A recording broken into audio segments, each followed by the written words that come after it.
Yeah.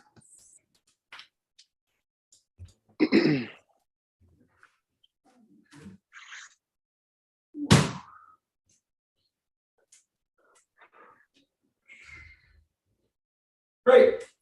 Onegaishimasu. Great. We'll do a little bit of a warm up and then we'll go straight into some work. So, just a little bit.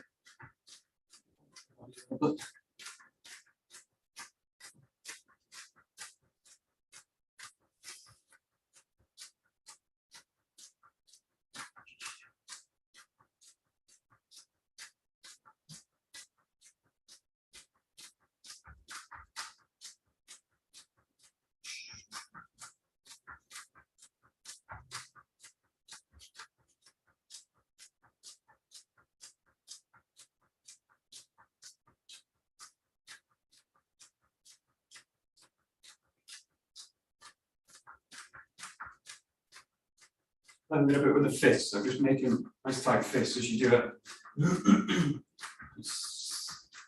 Tension through the whole hand.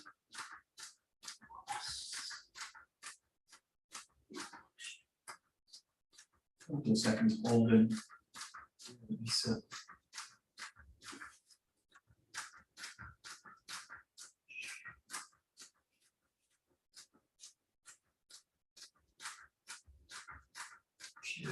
Come out to the sides.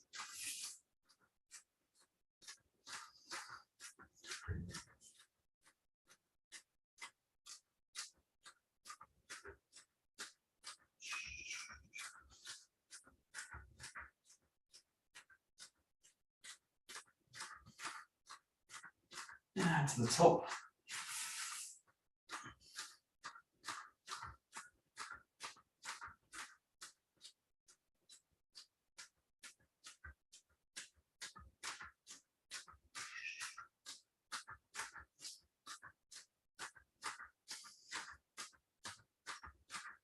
To the front.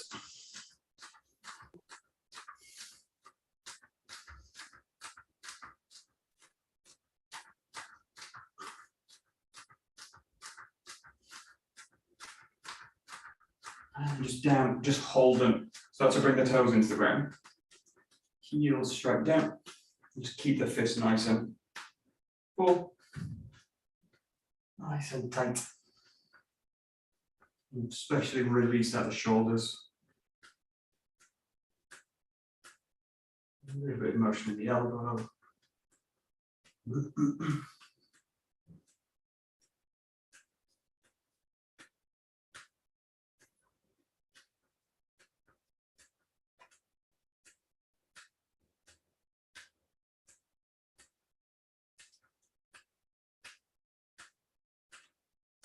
Settling the heel, just keep that motion going from the side up to the top and then out. Just circle around, keeping the fist nice and tight.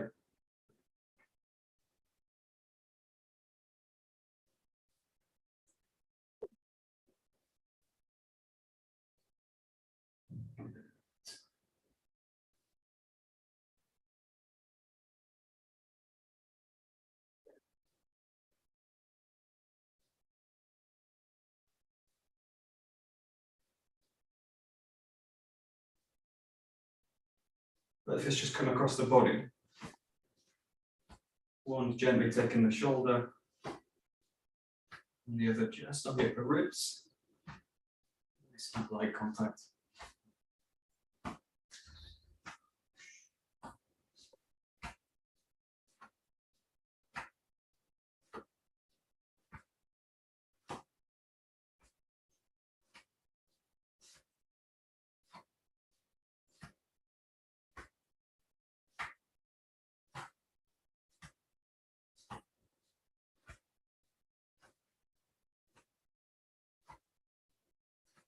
And just allow them to come up, just gently to the side of the legs. Drop and drop. We'll have extra weight. And you can either do with fists, you can do with that. Hands open.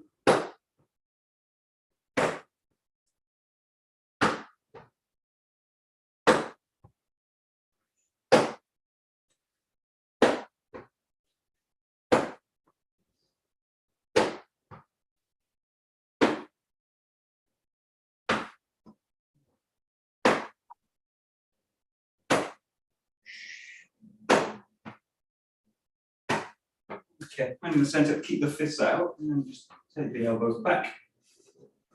The chest, hips. And follow the elbow with the head and the eyes.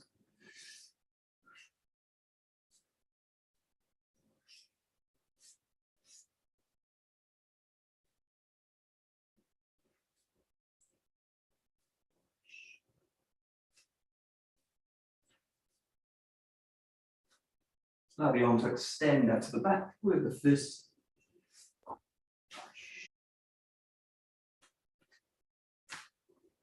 And the other way.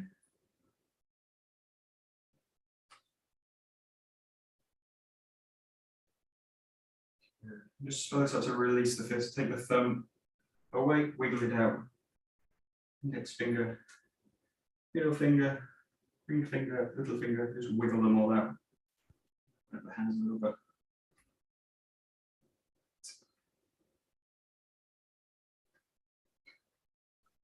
Great, circling the hips.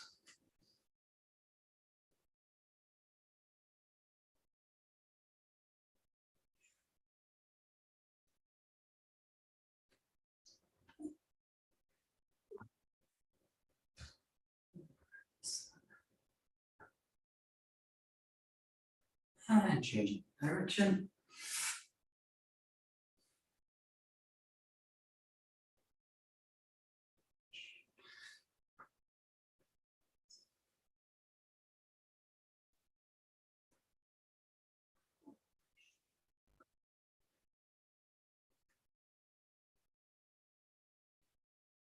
Great, down to the knees.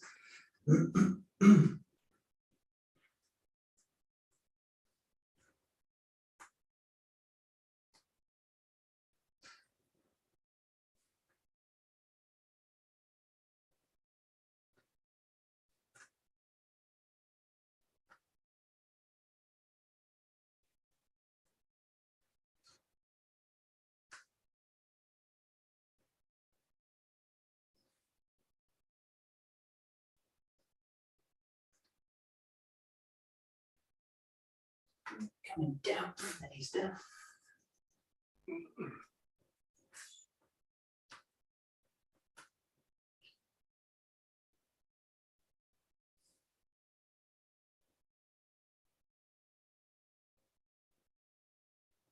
And come down onto the knees, just press a little bit of weight to the toes.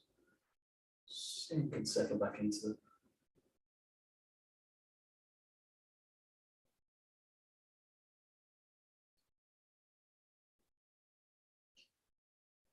Great. Find the hands, spread the legs out. Hands just in line with the shoulders and the chest. And then to the back of the legs a little bit.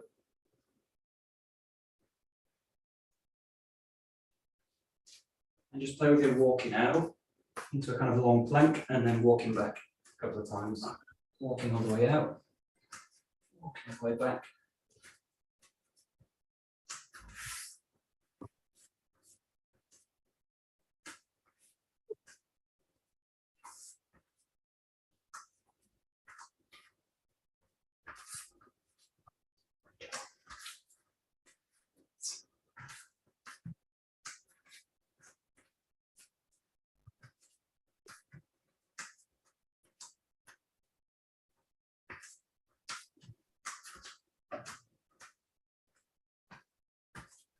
Just hold the plank position at the top.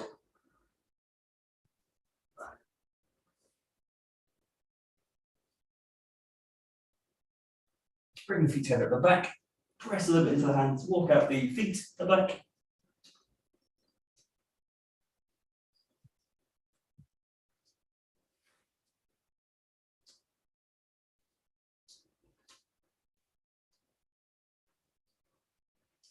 If you mountain climbers, bring the knees into the chest. And back down.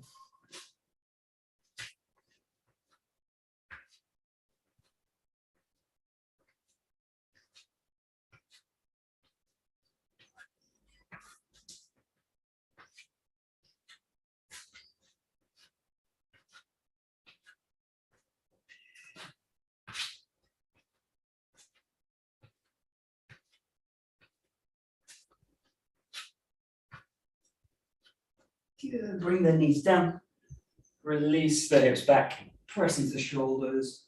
Press the hands.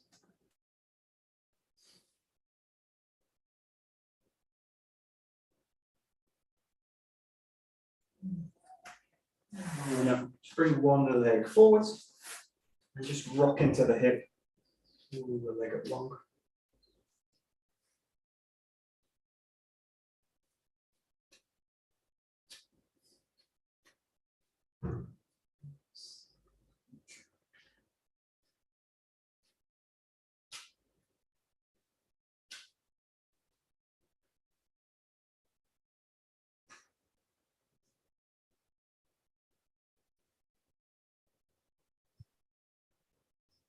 Like you said, come forward, bring the opposite hand down.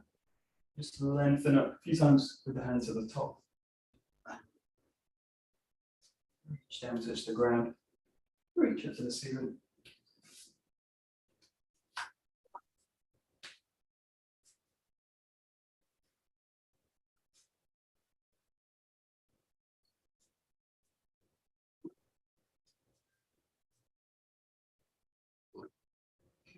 And then bring that hand onto the knee. Just release over to the side of but the other with that same hand that was on the floor.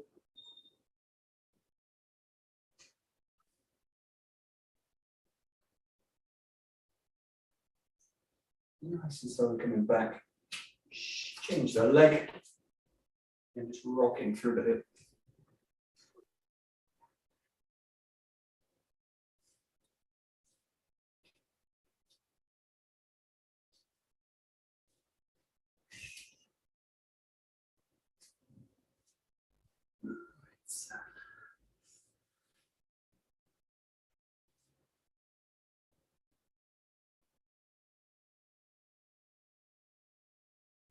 Settle in that front position, reach the hand down, up to the ceiling, touching the ground.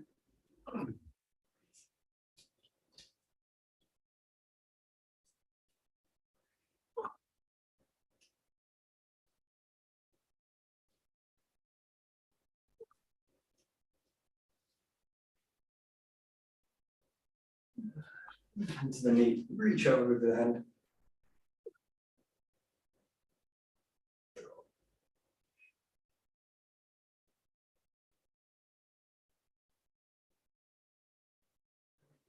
Good. Bring both knees back, find the toes, press the hands down, just release out the shoulders a little bit. A little circular pattern. That's figure of eight man happens through it. Just think about really mobilizing the shoulder blades. So the elbows, the wrists, the whole joint system of the arm.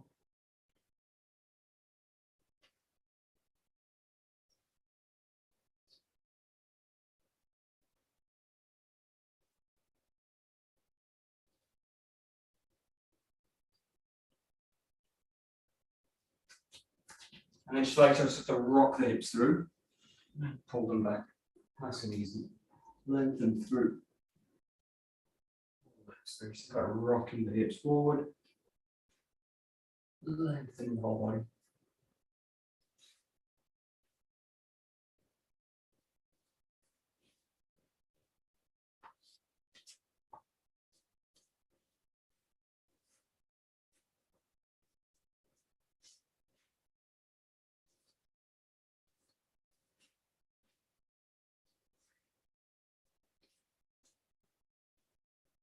Okay, great. Find the toes again. Pull the knees up.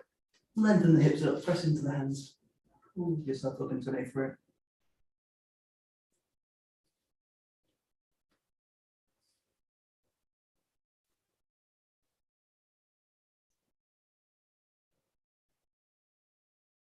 Walk the feet to the hands. Lengthen the body forwards. Body, chest going towards the legs. Release the head, the face, the neck.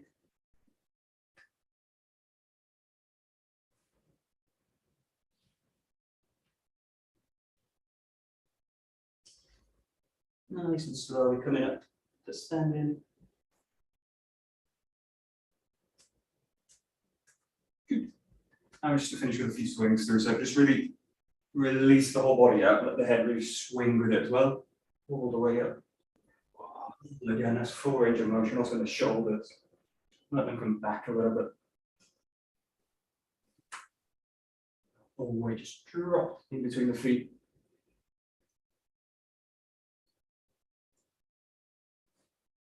Add a little bit of a back bend if you wanted to as well.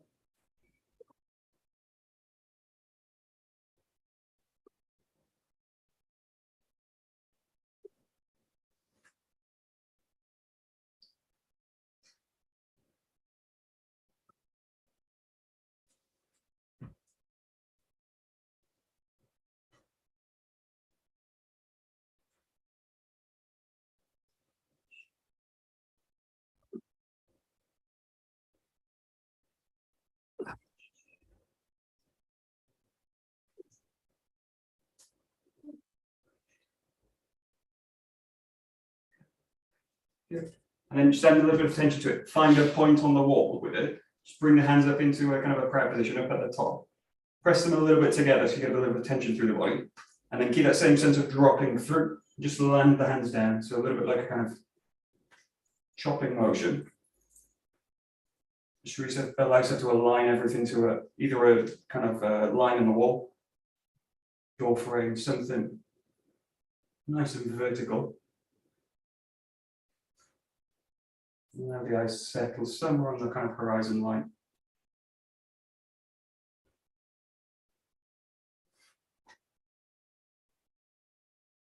A little bit of tension, pushing hands together gently.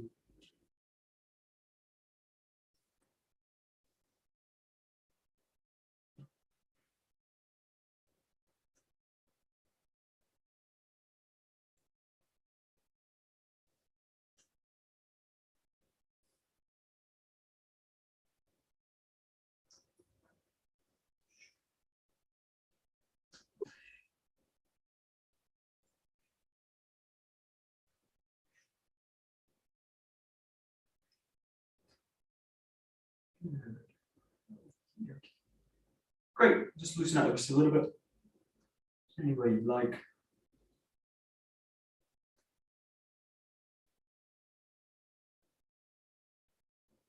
Now the elbows and the shoulders.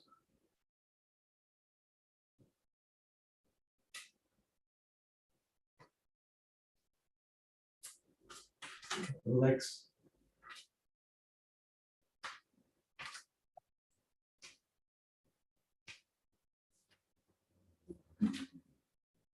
Great, take it into the whole body. Drain the impulse down.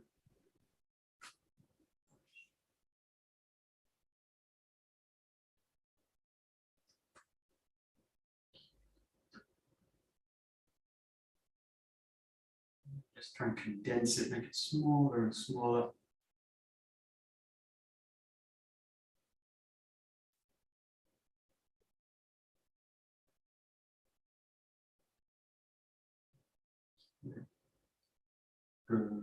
Great. Okay, good. Take a moment. We go.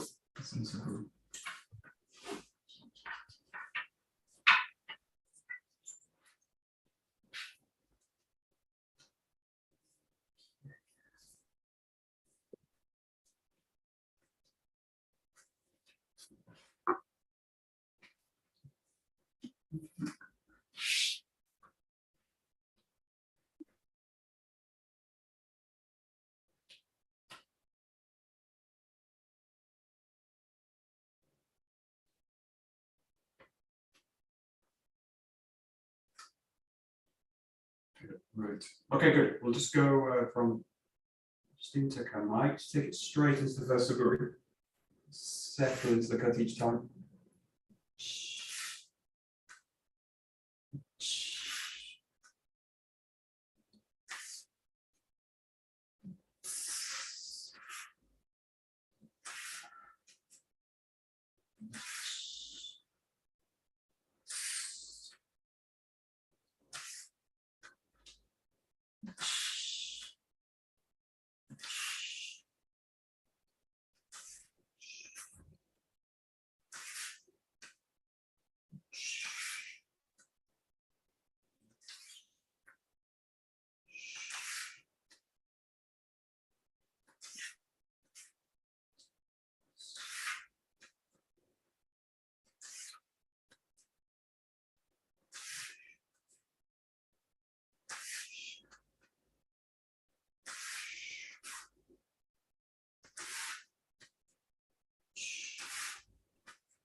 Okay, good. Take it to Zengo. Giri. So, left and right.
Okay, good. We'll play a little bit with the grip and the hand. So even though we're not doing this like we would do with the Jo, changing the grip and all these kind of things, they're always kind of subtle. They're always with the sword work, it's more kind of subtle than the big changes we do a lot with the Jo. So play with this as just as an exercise.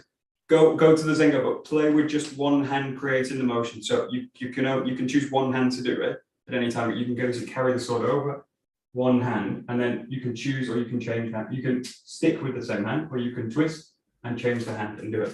And just pass it over. Don't worry about power, just basic coordination. So just one hand at a time.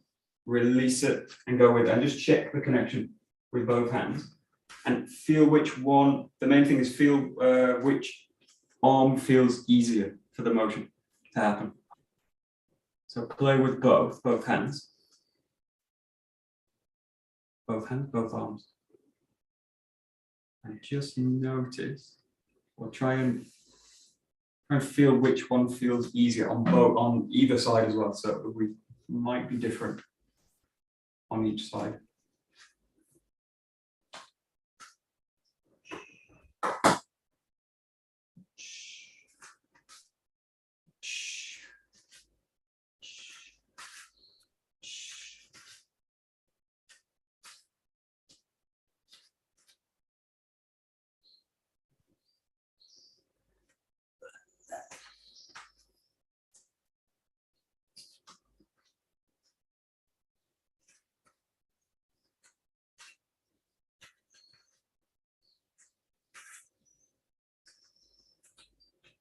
Okay.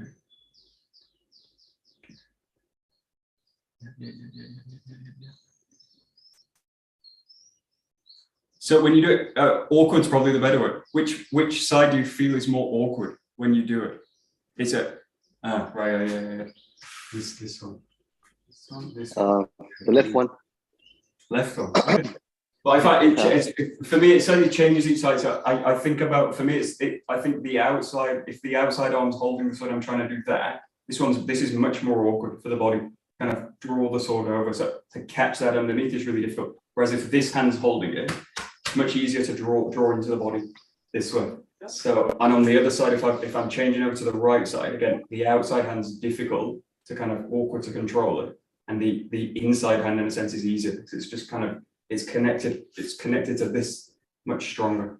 The connection here is much easier to kind of create, whereas this one tends to be a bit tricky, especially if I go down with it. So play with the hands now.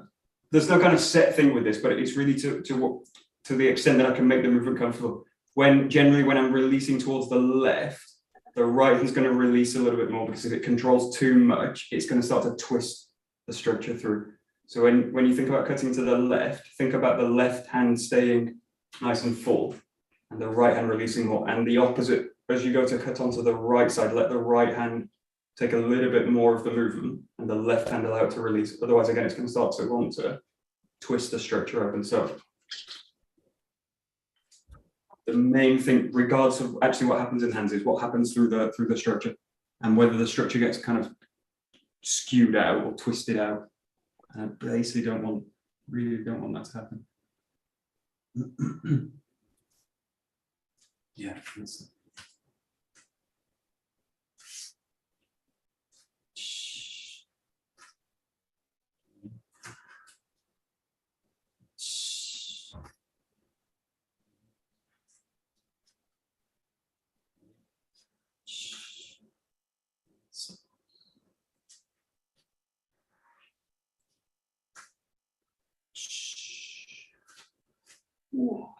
There we go.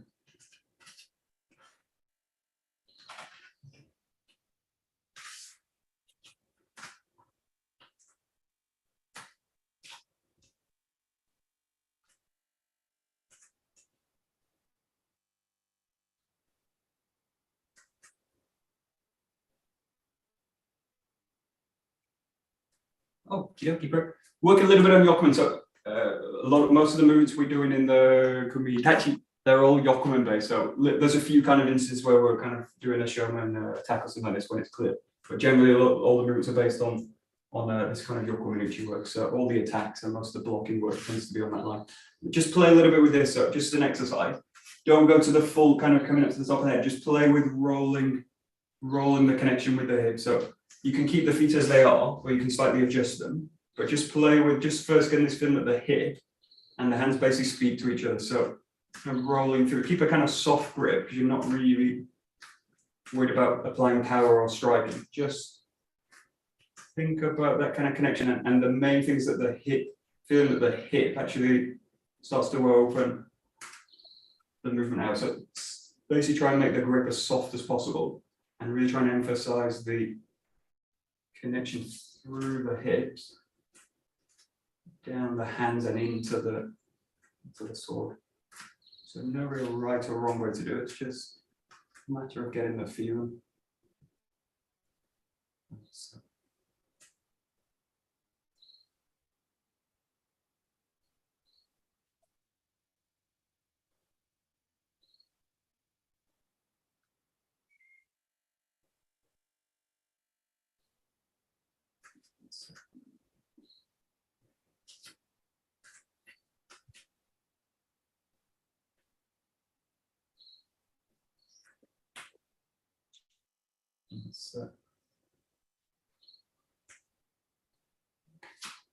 And then just pin this down a little bit more. There's some exercises you see a lot with Osentes when he's doing them. Generally, he does these.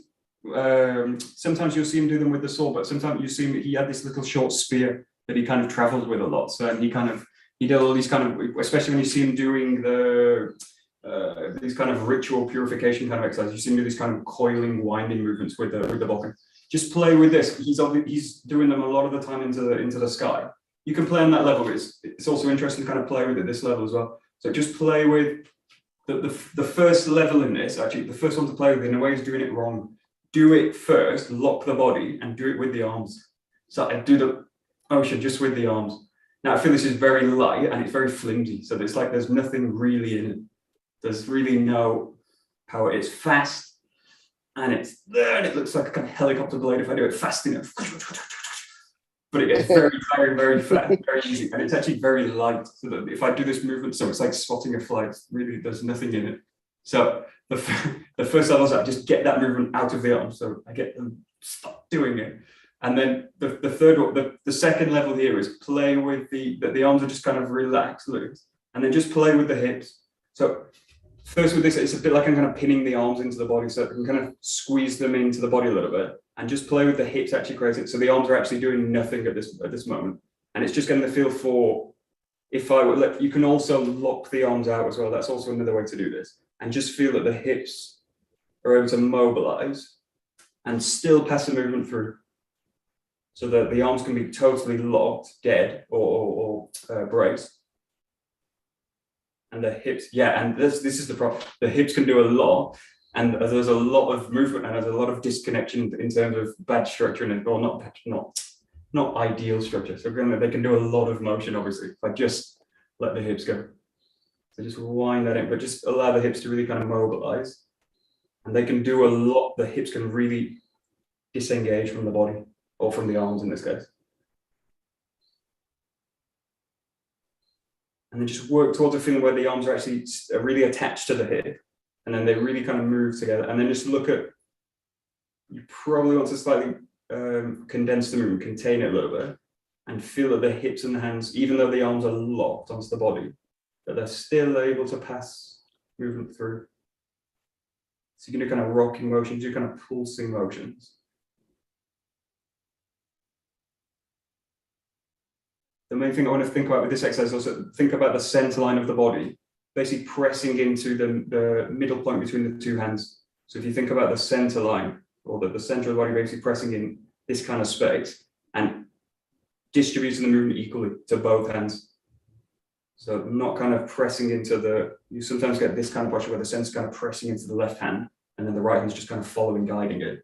But have the sense that I'm actually pressing the center into both, and then feel it. And then the third level with this is try and go to the one where it's connected.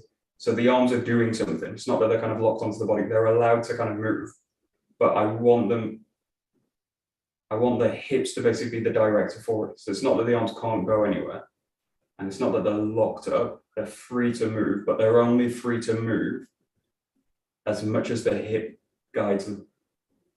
So again, it's just a question of how deeply I feel that connection through the bokken.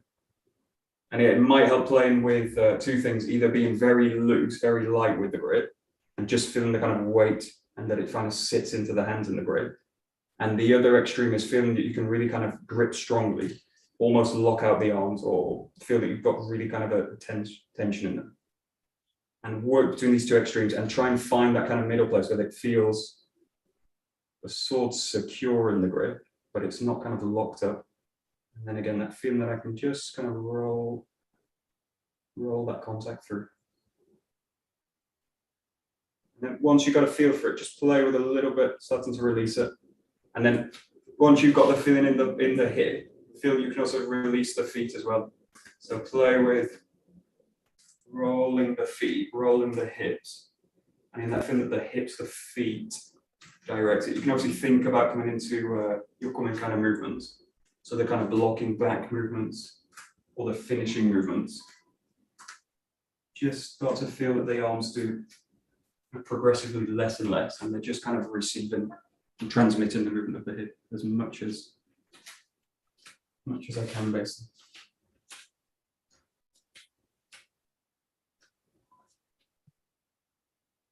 And think about kind of winding motions, you think about coiling motions, spiraling motions, anything that creates that feeling in the body. Yes. That's nice. And the other useful thing to do is playing with a very light bokken. You can either do this with like a tanta or a really heavy bokken, so like a 𝘱𝘰𝘪𝘐𝑡𝑜 bokken or a very light stick, or just something where I can play with a different quality, and again kind of play with winding, coiling, or play with something heavier.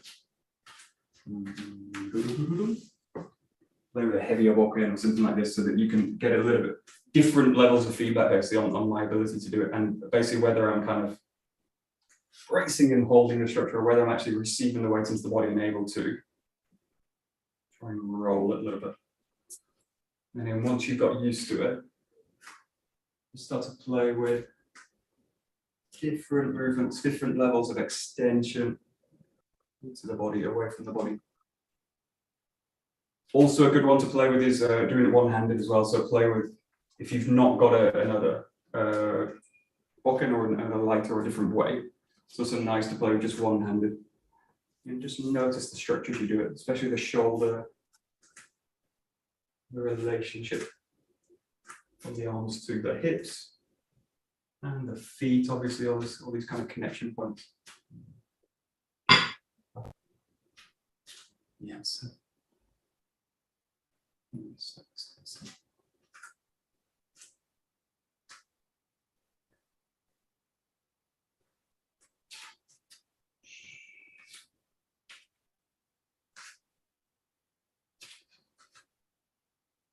Good.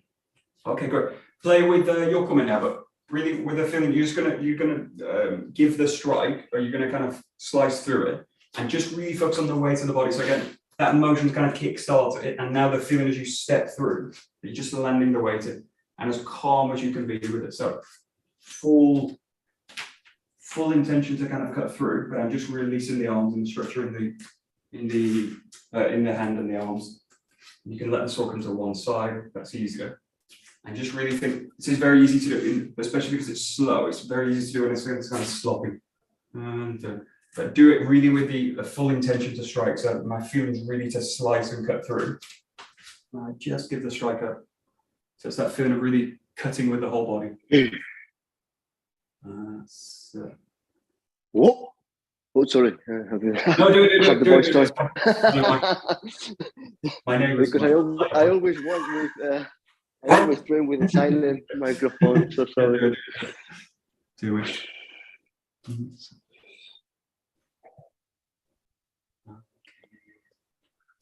Yeah, the main thing now with this one is try and avoid throwing the sword away. So try and avoid this, where the sword basically gets thrown out of the body, and the body's going to basically follow that motion. So think as you do this, everything's just going to rain down.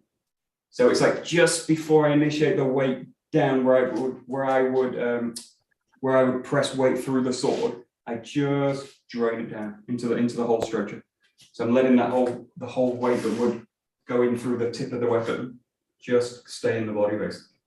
So I try not to throw anything forward, and try, in a sense, not to also hold anything back.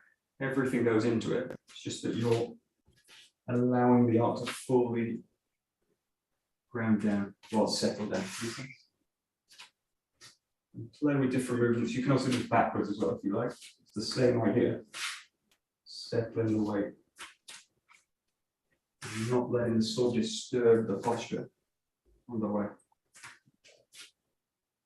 So.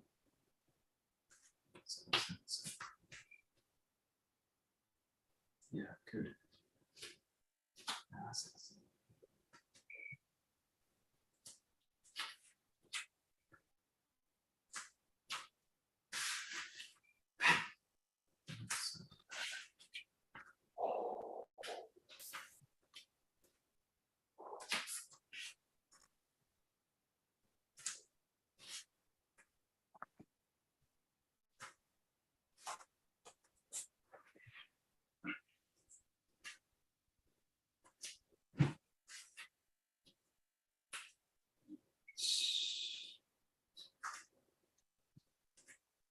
Okay, nice.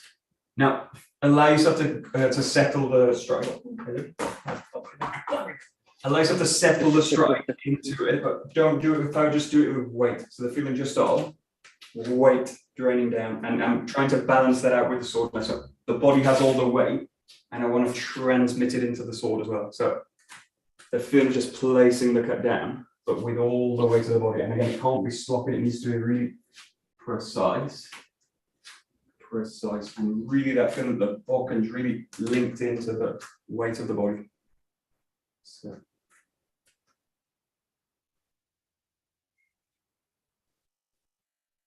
That's.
Great, and then just start to other folks that keep it, again, mixing the angle with it. Keep it where you ground the weapon down into the 𝘥𝘠𝘦𝘦, and a nice kind of basic 𝘥𝘰𝘦𝘦𝘳. Then you can do it forwards, backwards, do it with a big step around, but the lights have to really ground it each time. Ground it each time. Ground it each time.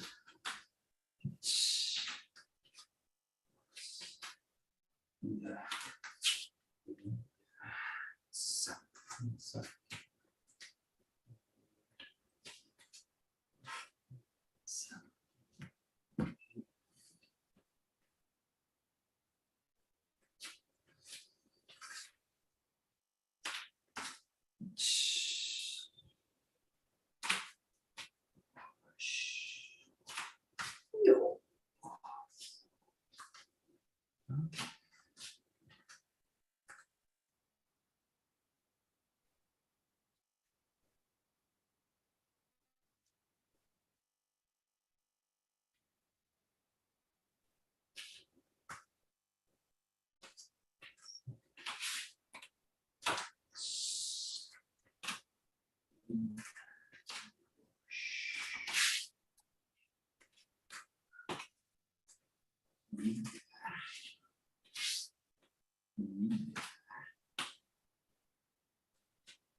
Great. Okay, take it into basically a variation on number 7. So working with the right side of your 𝘠𝘠𝘦 and then coming through, rolling into the ski. And trying to keep that, maintain that sense of focus as you're coming through, and then wind into the ski. And then the 𝘥𝘠𝘦 and wind into the ski.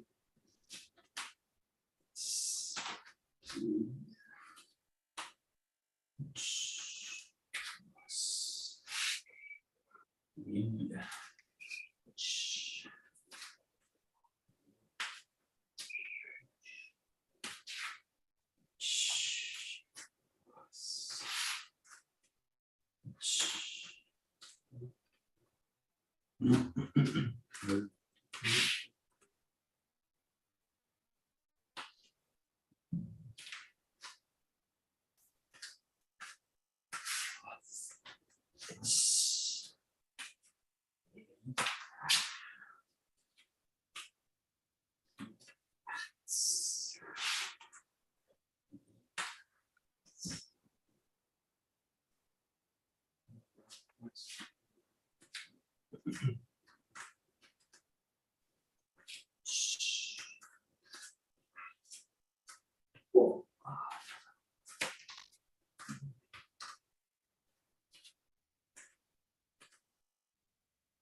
Okay, great. So we'll just play a little bit with the compression pattern. We'll look at 5 because it's the, apart from anything else, one of the most interesting ones in terms of footwork and changes in the structure as you do it. So just start with it's just the attacking roll, which is the one usually generally starting with a very, very slight gap in the weapon. So there's a little bit of a bridge to go to jump in a sense. So the first attack is, in this case, really is a 𝘱𝘰𝘬𝘪. I'm going to go right for the head and strike for the head. So the film's really to go in and one movement, really press weight down, and it's a straight line attack right through. So it's a kind of a leap of faith in this case. I'm trying to think the person's not really guarded, and they come in and land all the way, and they're totally oblivious. That's the plan. Nice, sharp, focused, and in all the weight landing, dang, right down. So it's really trying to be a killing blow. That's the idea.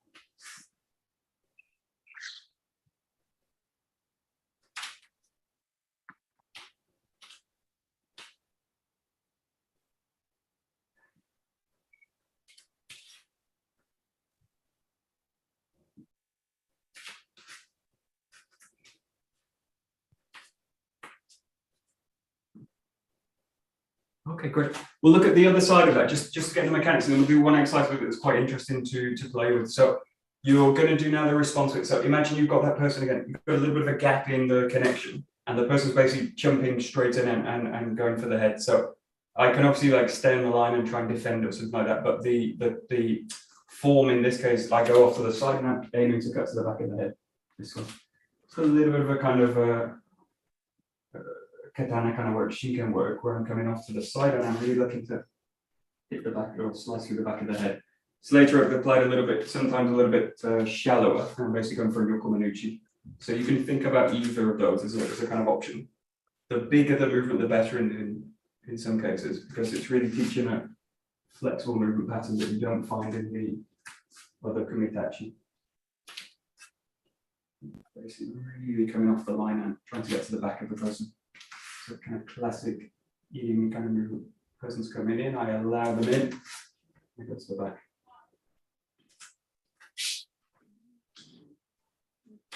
Back.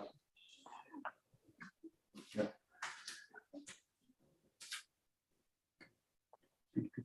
That's it.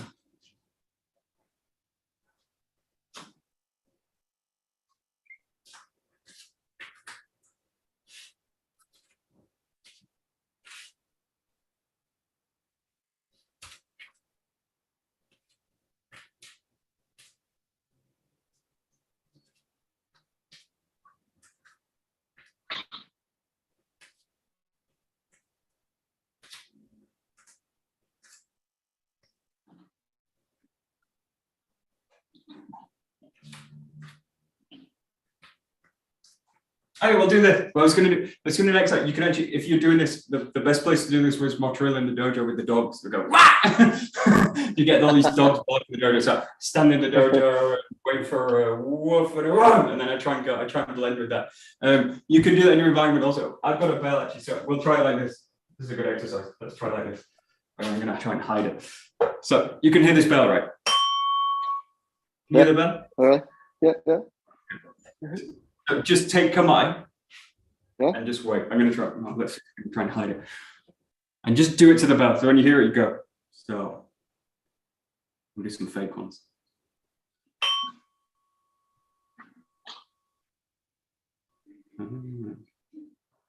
Need a louder bank. Ready.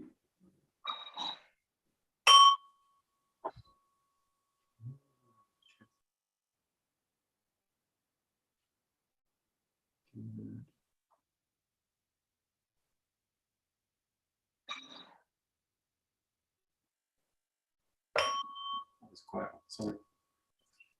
I'm going to hit the wood. That's fine. I'm going to do like this. Ready?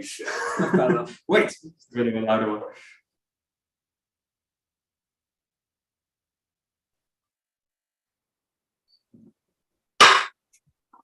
That's your bank. Good. Okay, good. A couple more.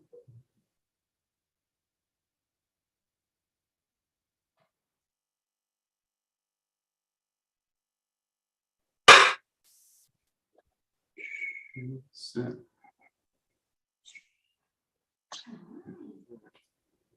Do one more. Okay, ready?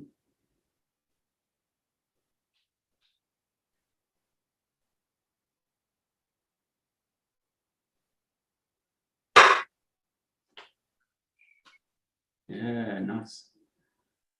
Yeah. Good. Okay. So this is what you can do, or you find a kind of slightly noisy environment, and or something that change. I've got also a light here which kind of flickers and sometimes goes strong. So when it flickers and goes strong, that's the time to attack. So I find something that is kind of a little bit random and a little bit predictable, and I try and blend it to that, which can be like a dog bark or a kid screaming or something happening, which is unexpected. The intensity is different, yeah.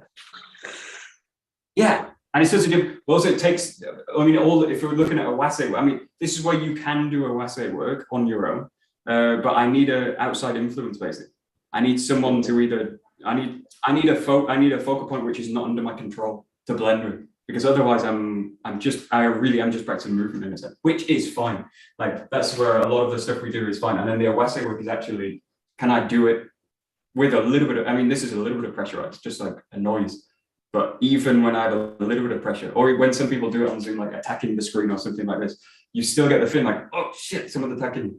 So I need something that's it's going to like activate this reactive response, which is like, oh, shit, or this hesitancy, or this freeze, or this erratic thing. I want to move. I need something which is going to kind of just touch on that, and I can work with it. So that's basically and then just look for things that can create that basically, and try and work with it. Yeah, Hendrix, High Wycombe, weapons outside, something orange. Something. A bird, a child. Yeah. Like, yeah, right. All right. Although, I mean, there's all these things. I mean, the main thing with these is notice how like I'm waiting for something and how distracted I am when I'm waiting for stuff. Like I start to get. I mean, do these. Oh, sorry. Something's happening. Someone's ringing. Okay. Someone's ringing. Through the Apple language. So that's distraction. Okay. But anyway, yeah, useful to kind of play with to look at those things. But we'll bow out now and continue this kind of stuff. Okay, great. Great. Domo arigato. Domo arigatou gozaimasu. Thank you. Okay, there we go. Thank you, Michael. I'll see you Friday. Have a good class with Serena. Yeah.